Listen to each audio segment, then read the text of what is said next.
Et vous, c'est quoi le bonheur pour vous? Découvrez l'univers C'est quoi le bonheur pour vous? Le film, les livres, le jeu de cartes et nos événements comme le congrès à Arcachon ou le week-end au hameau de l'Étoile. Toutes les infos sur c'estquoilebonheur.fr. Bonjour et bienvenue. Je suis très heureux de vous retrouver pour ce nouveau rendez-vous autour de mon livre En chemin vers soi aux éditions Erol. Aujourd'hui, je vous invite à découvrir la première escale de ce voyage intérieur, le voyage à retour vers l'essentiel. On pense souvent que voyager, c'est parcourir le monde.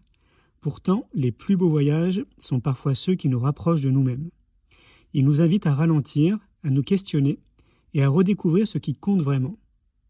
J'espère que cette lecture vous donnera l'envie de prendre ce temps pour vous, de vous laisser inspirer et peut-être d'avancer un peu plus sur votre propre chemin. Je vous souhaite une très belle écoute. Les personnes qui voyagent régulièrement sont en moyenne plus heureuses que les autres. Pas besoin de partir à l'autre bout du monde pour profiter de ce shoot de bonheur. Il suffit d'expérimenter le voyage simplement, de se couper temporairement de sa routine et de se confronter à la nouveauté pour développer un sentiment de satisfaction. Partir de chez soi à pied permet déjà de se sentir mieux. Commençons de manière très simple. Le bonheur, pour moi, n'est pas une destination. C'est un voyage, un chemin multidimensionnel. Et le voyage prend soin de notre esprit. Quand on part seul, on est forcé d'être dans l'ouverture. On développe sa créativité, son empathie, sa curiosité, sa perception du monde et de sa réalité. On se forge sa propre opinion, on s'ouvre à soi et aux autres. Autant de choses précieuses pour faire des choix de vie éclairés, en accord avec qui nous sommes réellement. C'est en cela que le voyage est intimement lié à l'hygiène de vie. Il permet de se recentrer, de poser son propre regard sur la vie, sur sa vie, et ça change tout. Voyager est beaucoup plus simple que vous ne l'imaginez. Le voyage est à la portée de tous. Des solutions gratuites ou bon marché aident à avancer sur le chemin qui mène vers soi. Ceux qui me suivent sur les réseaux sociaux le savent, je partage volontiers des images de mes voyages qui peuvent laisser penser que j'ai la chance inouïe de me balader partout sur la planète pendant que les autres sont au bureau.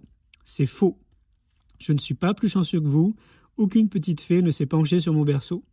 La construction de mes choix et les décisions que je prends dans mon quotidien participent à la personne que je suis maintenant. Nous avons tous une perception différente du voyage. Je ne vous parle pas ici du voyage all-inclusif à l'autre bout du monde, dans un hôtel 5 étoiles, restauration illimitée et jacuzzi offert. Le voyage est simplement un départ du domicile avec retour, après au moins une nuit passée hors de chez soi. Pas besoin de compagnie aérienne pour voyager, ni même de poser des jours de congé. Il n'est pas non plus nécessaire d'avoir des économies. Vous pouvez rejoindre un coin de nature le vendredi soir avec une tente et un vélo, puis retrouver votre famille le samedi en début d'après-midi. Vous n'allez rien manquer. La maison, les enfants, les animaux domestiques, les chéris et votre boîte à mail s'en sortiront très bien sans vous. Vous, en revanche, vous avez tout à y gagner. Le bon moment. Pour se mettre en marche, il suffit d'avoir 5% de réponses à ces questions. Les 95 restants viennent le long du chemin. Ceux qui veulent 100% de réponses avant de partir restent sur place. Mike Horn. Le voyage fait rêver beaucoup de monde. En revanche, le passage à l'action est moins évident. Souvent, nous sommes bloqués par le fameux bon moment. Mais existe-t-il vraiment? Pour moi, le bon moment, c'est celui qui me dicte mon intuition. Ainsi, il n'y a pas si longtemps, à Montpellier, j'étais en route pour aller faire mes courses et j'ai soudain ressenti un profond besoin d'échapper à l'agitation environnante et de me retrouver au calme avec de l'horizon, de prendre de la hauteur. Un besoin de beauté et d'être loin de la pollution lumineuse et sonore. Est-ce que ça vous parle? J'ai écouté cette intuition et je suis parti en fin d'après-midi au lac du Salagou pour dormir sous ma tente. Si j'habitais encore à Paris, je serais probablement parti dans la forêt de Rambouillet ou dans un autre coin des alentours pour prendre l'air. Ce n'est pas une question de porte-monnaie ni de possibilité, mais simplement d'être à l'écoute de soi et d'aller vers les choses qui nous font du bien et qui nous nourrissent intérieurement. Lorsque je pars comme ça, c'est comme une pulsion, une évidence, parce que j'ai appris l'habitude d'écouter mon intuition et que je réponds à l'appel de mon âme, à l'appel de mon cœur et de mon corps. Je le fais depuis tant d'années, je peux mesurer et vous dire tous les bienfaits que cela procure. Savoir s'écarter de l'agitation lorsqu'on en ressent le besoin, prendre du recul, est tout aussi important que de s'alimenter correctement. Il n'y a pas de règle quand il s'agit de voyager. C'est à vous et vous seul de choisir selon votre fonctionnement. Ainsi, pour ma part, s'il s'agit d'un grand voyage et que je pars avec quelqu'un, on prend nos agendas respectifs au moins 6 mois à l'avance pour bloquer les dates. Quand je pars seul, à certains moments de l'année, je peux m'intéresser au cycle lunaire et choisir les jours de pleine lune. Je ne fais pas cela pour suivre les conseils d'un maître, mais parce que ça me ressemble, ça me parle, c'est en lien avec mon fonctionnement. C'est là toute la magie d'expérimenter le voyage comme un retour à soi. C'est une façon pour moi de me connecter au cycle de la vie. Généralement, je passe le mois de décembre quelque part dans le monde à la découverte de nouvelles cultures. C'est une habitude qui fait partie de mon équilibre. Et tout le mois d'août, je pars un mois à vélo avec un ami ou avec ma compagne. Je ne vous dis pas que c'est la meilleure façon de procéder. C'est ce que j'ai découvert et ajusté à mes envies et mes besoins pour me sentir heureux et épanoui. Outre ces longs déplacements que j'ai rendus faisables en décidant d'adapter mon activité professionnelle pour pouvoir la pratiquer n'importe où, je pars régulièrement les week-ends, je le répète, une nuit suffit. De la même manière, je n'ai pas de conseil particulier pour vous indiquer s'il vaut mieux partir seul ou à plusieurs. J'adore les deux. Les deux sont deux styles d'expérience qui constituent deux voyages différents. Il me paraît important de privilégier une personne de confiance dont vous connaissez la condition physique, l'attitude en cas d'inconfort ou d'imprévu, et la façon de voir le monde. Être avec quelqu'un qui râle facilement, par exemple, ou qui ne sait pas apprécier la nature et ne partage pas votre regard sur le monde, pourrait rendre le voyage vraiment difficile.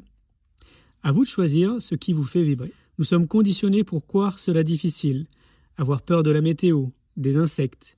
Certaines idées au sujet du voyage en solo s'imposent très vite à nous. Si vous êtes une femme, vous avez peut-être peur de vous sentir en danger. Si vous êtes un homme, vous pouvez ressentir le stress de la performance à être le bonhomme qui allume son feu et construit sa cabane avec un simple couteau de poche. Acceptez ces potentielles difficultés, mais ne les laissez pas vous éloigner de la joie d'expérimenter le voyage avec simplicité et spontanéité. Il n'y a rien à rater, rien à réussir dans un voyage tel que je vous le propose. Car la notion réussite versus échec n'existe pas. Le voyage est une expérience qui vous enrichit dans tous les cas. Et si tout le monde ne part pas pour les mêmes raisons, les bénéfices sont souvent les mêmes. Une reconnexion à son environnement, à la nature, au vivant, au mouvement, à son corps, à ses envies, à ses besoins, bref, à soi-même. Dans certains pays comme l'Allemagne, il est commun pour les étudiants de faire une césure d'1 an, au lycée ou pendant les études supérieures, afin de partir à l'étranger. Ils sont unanimes. Ils en reviennent transformés. C'est l'école de la vie. Lorsque j'écoute mon intuition qui me dit de partir, cela développe ma créativité. C'est notamment dans ces moments que me viennent de nouvelles idées pour mon entreprise ou que j'ai écrit une bonne partie du livre que vous tenez entre les mains. Le plus grand voyageur n'est pas celui qui a fait 10 fois le tour du monde, mais celui qui a fait une seule fois le tour de lui-même. C'est de Gandhi. Comme vous avez pu le constater, le voyage tel que je le pratique a l'avantage d'être peu onéreux et donc accessible à une majorité. Chaque année, j'aime marcher sur le chemin de Saint-Jacques-de-Compostelle. D'abord une semaine en trio avec mon frère de sang et mon frère de cœur, puis une semaine seule. C'est un chemin qui me tient à cœur, chargé de sens et de belles énergies. Mais mes conseils vaudront bien sûr pour tout type de randonnée, quel que soit le lieu. L'expérience vous intéresse ? J'accompagne également des groupes sur les chemins de Compostelle. J'ai entendu plusieurs témoignages de personnes qui en rêvent mais qui attendent la retraite pour se lancer dans cette aventure. Pourquoi attendre autant si vous en avez envie ?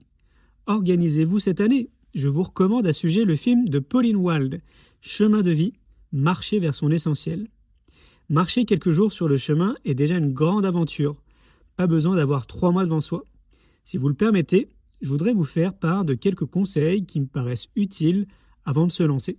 Et voilà les amis, je vous donne rendez-vous pour le prochain épisode où on parlera de Compostelle et de la randonnée.